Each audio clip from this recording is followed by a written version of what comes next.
La République en marche à la peine dans la capitale. Le mathématicien dissident Cédric Villani n'en démord pas et ce n'est pas Emmanuel Macron qui le fera changer d'avis. Il livrera bataille jusqu'au bout, quitte à diviser l'opposition face à Anne Hidalgo. Le gouvernement annonce que la courbe du chômage a baissé de plus de 3% en 2019, une embellie trompeuse alors que tout est fait pour améliorer les statistiques. L'escalade de violence se poursuit en Irak, devenu le terrain d'affrontement entre l'Iran et les États-Unis. Le pays voit se multiplier les manifestations d'hostilité vis-à-vis de Washington, de Téhéran, mais aussi à l'égard du pouvoir en place. Madame, monsieur, bonsoir. La République en marche se prend le nouveau monde en pleine face à Paris. Cédric Villani, écarté par le parti présidentiel pour l'investiture des municipales de la capitale, poursuit sa route au détriment du chouchou macronien Benjamin Griveaux. Une équation que le président de la République ne parvient pas à résoudre. Je vous annonce ce 4 septembre que j'ai décidé d'être candidat à la prochaine élection du maire de Paris. C'est un véritable camouflet pour Emmanuel Macron. Cédric Villani n'a pas calmé ses ardeurs. Ni la pression présidentielle, ni l'exclusion du parti. Rien ne semble vouloir le détourner de sa campagne pour la municipale parisienne. Une véritable épine dans le pied de la majorité qui se voyait déjà à la place de l'édile anti-voiture Anne Hidalgo. Convoqué à l'Élysée par le président dimanche dernier, le mathématicien ne s'est pas fait prier pour envoyer l'intéressé dans ses cordes, actant, je cite, une divergence majeure avec Emmanuel Macron.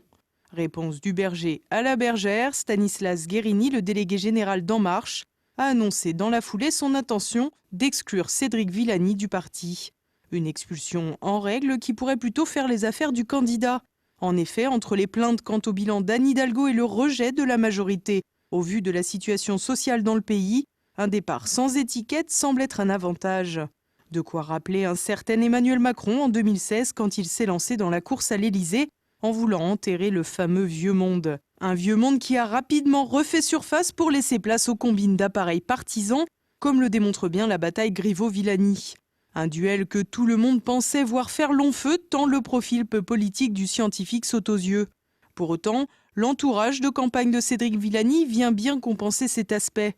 Son porte-parole, Ryan Nezar, jeune énarque et ancien socialiste passé chez La République en marche, doit sans doute faire preuve de davantage de pragmatisme.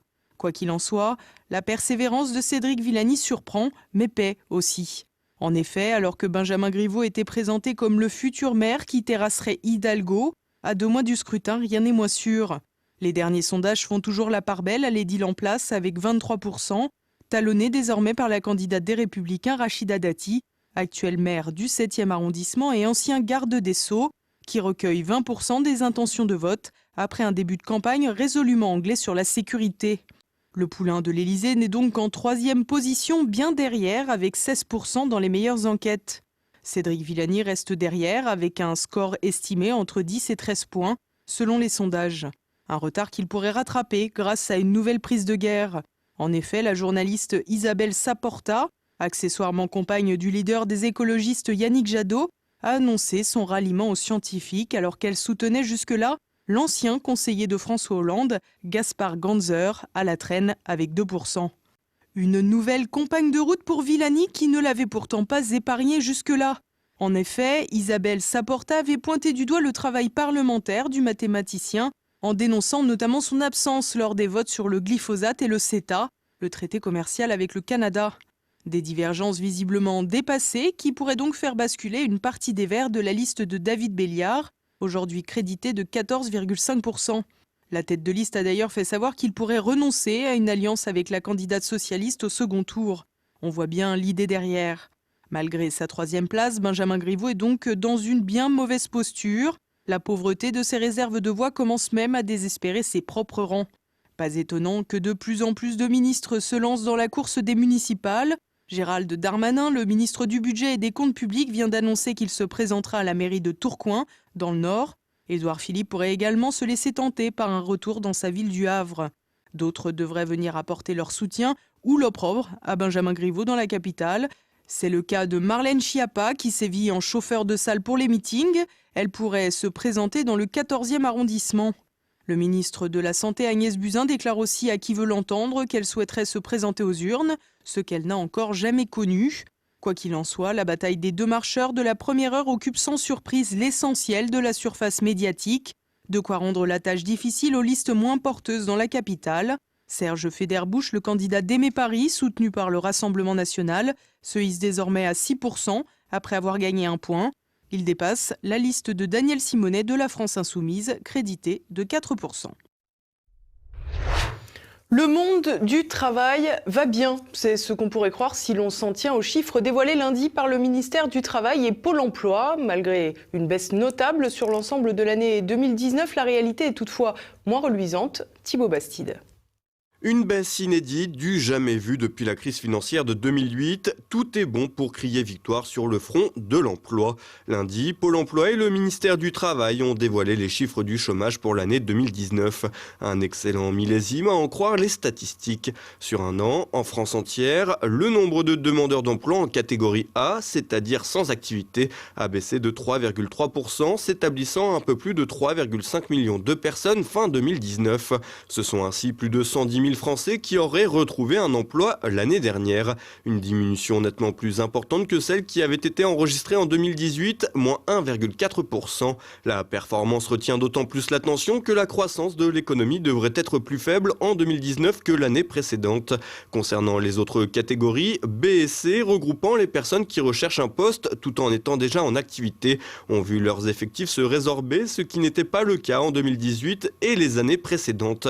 Une évolution qui peut être interprétée comme le signe d'une précarité légèrement moindre dans le monde du travail. Ainsi, toutes catégories confondues, le nombre de demandeurs d'emploi sur le territoire atteint 6,4 millions de personnes, en baisse de 2,2% sur un an. Et cette diminution touche toutes les tranches d'âge, les hommes comme les femmes. Un bilan flatteur pour le gouvernement accaparé par le dossier de la réforme des retraites, et alors que le climat social est toujours extrêmement tendu. Si ces résultats peuvent être perçus comme une réussite de politique mise en place, il ne s'agit en réalité que d'un bilan de façade.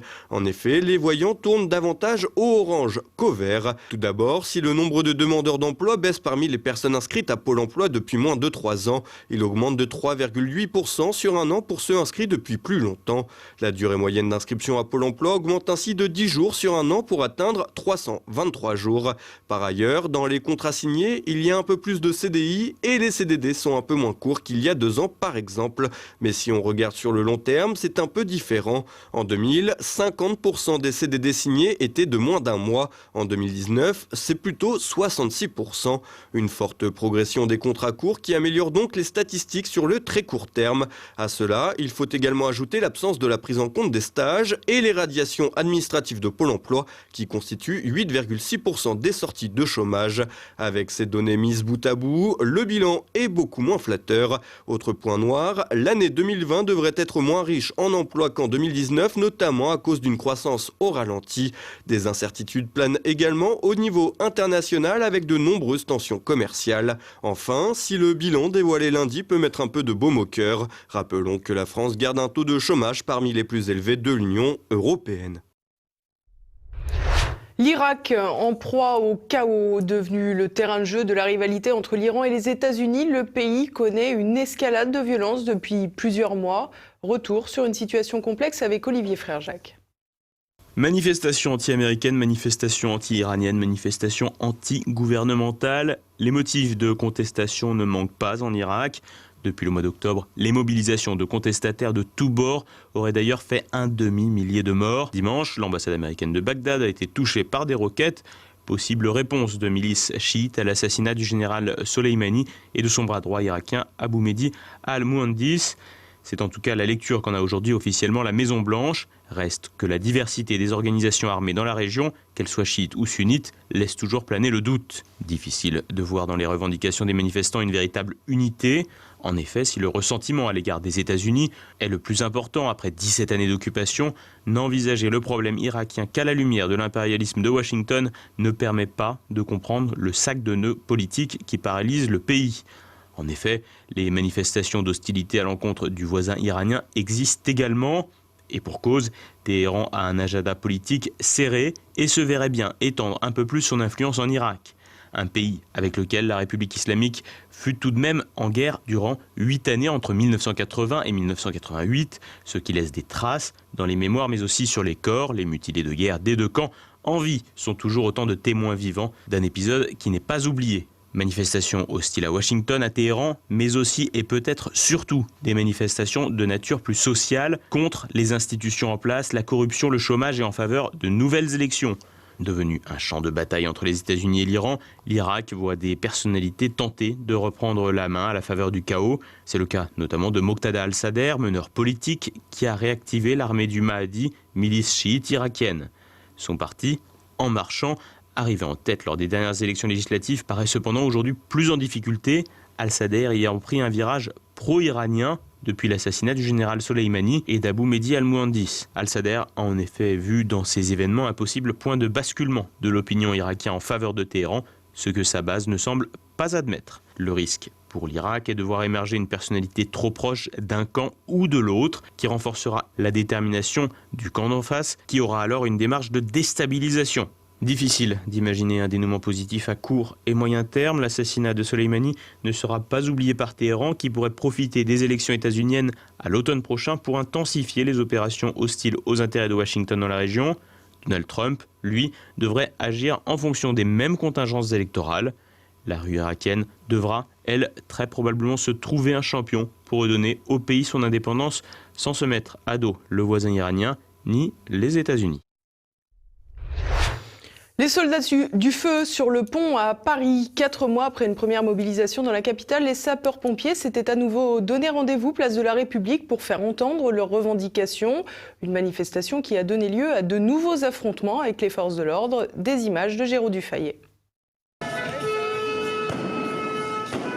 La colère des pompiers s'embrase. Ce mardi, des sapeurs-pompiers venus de toute la France ont manifesté à Paris à l'appel d'une intersyndicale.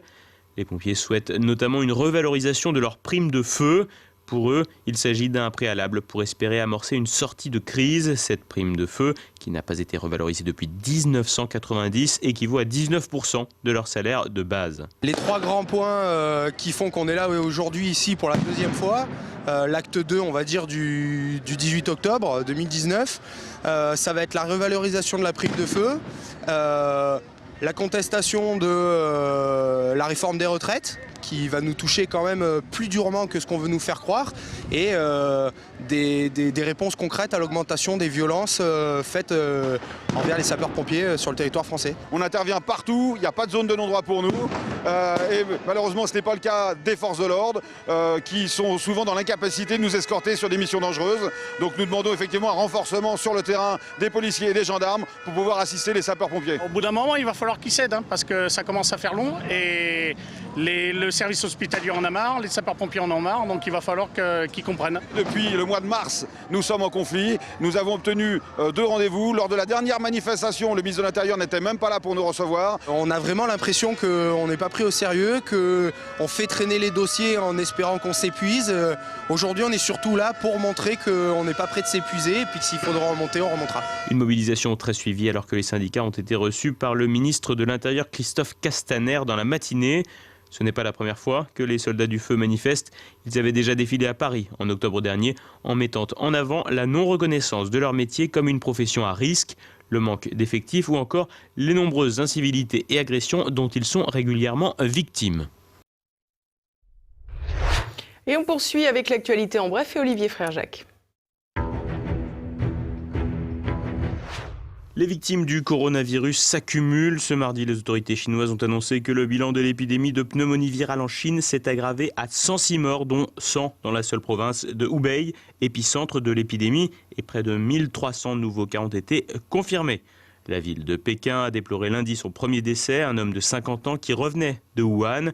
Une cinquantaine de malades ont par ailleurs été répertoriés dans le reste du monde et une douzaine de pays ont été atteints par le virus. Un premier cas de contamination a été confirmé lundi en Allemagne, qui devient ainsi le deuxième pays touché en Europe après la France, où 3 patients ont été hospitalisés. Plusieurs pays, dont les États-Unis et la France, se sont mobilisés ce mardi pour organiser l'évacuation de leurs ressortissants de Wuhan. Nouveau démantèlement d'un camp de clandestins. Ce mardi matin, les forces de police ont procédé à l'évacuation d'un important camp de migrants situé porte d'Aubervilliers à Paris. Encadrés par un important dispositif policier, des centaines de clandestins qui avaient planté des tentes ou monté des baraquements de fortune au bord du périphérique ont été acheminés vers des bus à destination de gymnases ou de centres d'accueil franciliens. Ce démantèlement intervient 2 mois après celui du camp voisin de la Porte de la Chapelle où 1600 migrants avaient été évacués. Le ministre de l'Intérieur, Christophe Castaner, avait promis que l'ensemble de ces campements du nord-est de Paris seraient vidés avant la fin 2019. Les actes antichrétiens toujours très nombreux en France. Selon les statistiques annuelles publiées par le ministère de l'Intérieur, les faits antichrétiens ont été un peu moins nombreux en 2019 qu'en 2018, mais ils dépassent toujours le millier pour la 4e année consécutive. 1052 faits antichrétiens ont été recensés, soit 11 de moins qu'en 2018. Le ministère a précisé que les actions consistaient quasi exclusivement en des atteintes à des biens à caractère religieux, vols, dégradations, inscriptions antireligieuses. Les actes d'hostilité à l'égard de l'islam ou du judaïsme cumulés n'atteignent même pas le niveau des actes antichrétiens. Ils font cependant l'objet d'une attention toute particulière de la part de nombreux médias. Et on approche de la fin de cette édition. Dans un instant, retrouvez Géopôle. Richard Haddad reçoit l'avocat en France de Carlos Ghosn, Jean-Yves Le Borgne, pour décortiquer les accusations qui pèsent sur l'un des plus grands patrons français. La justice américaine a compétence à peu près sur le monde entier pour n'importe quoi, même s'il n'y a pas le moindre Américain, ni dans l'affaire, ni même en vue. C'est un phénomène qui est important, qui est intéressant. On n'a pas le temps de l'évoquer, et puis c'est pas le sujet du jour, mais je pense que l'idée de combattre cette hégémonie, l'idée de faire en sorte que le droit, la justice ne soit pas une pression, notamment sur nos compatriotes qui peuvent, demain, hier c'était Carlos Ghosn au Japon, mais demain ça peut être un autre ailleurs, être l'objet d'une sorte de règlement de compte économique, industriel, commercial, mais placé sous l'égide de la respectabilité de la justice. Il y a même un livre qui s'appelle « Le droit comme arme économique ». Il serait temps que nos compatriotes en prennent conscience. Ce soir, découvrez également un nouvel épisode de La Petite Histoire. Cette semaine, Christopher Land nous parle du chef de la brigade infernale de l'épopée napoléonienne, le général Antoine Lassalle.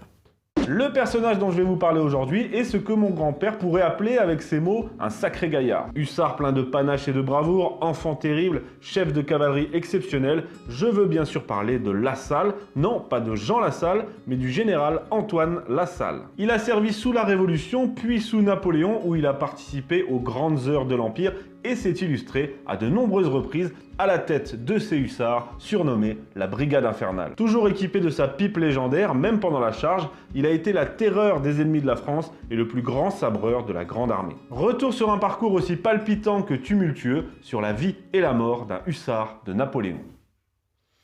Et tout de suite, mes libertés politiques avec François Billot de Lochner. Et à présent, c'est la fin de cette édition. Merci de votre fidélité. À demain. Bonsoir.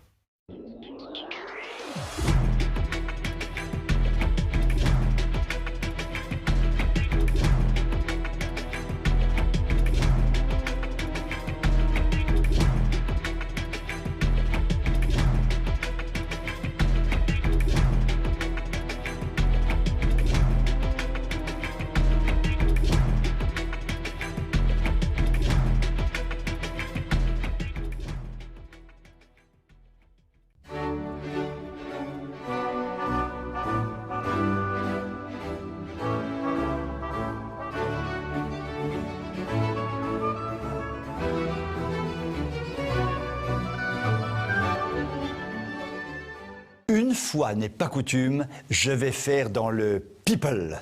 Grrr, ça m'excite follement. Gala et voici n'ont qu'à bien se tenir. Tempête en Grande-Bretagne. Meghan Markle. Non, je ne parle pas de la Meghan fabriquée par Renault. Je parle de la duchesse de Sussex pour les intimes, femme du turbulent Harry. Que fait donc notre Meghan de duchesse de Sussex ?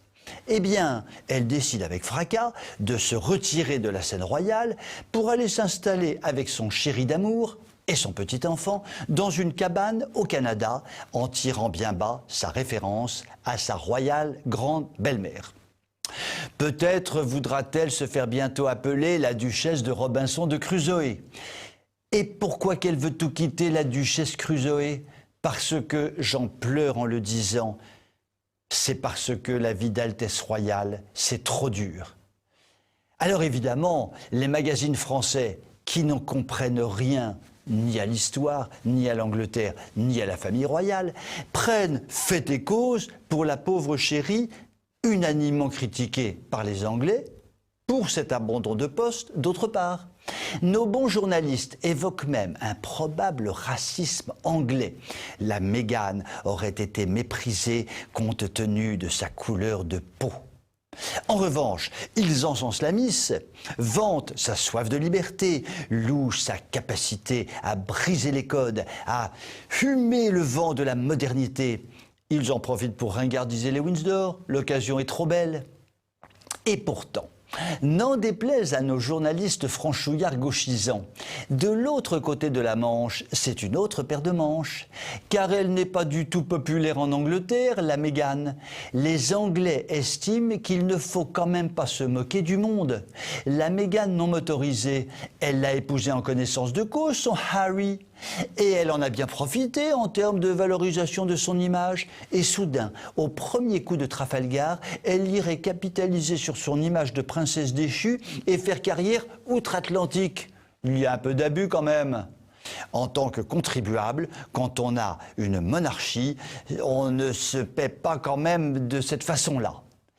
Et faire ça à l'honorable Elisabeth à 93 ans et en plein Brexit.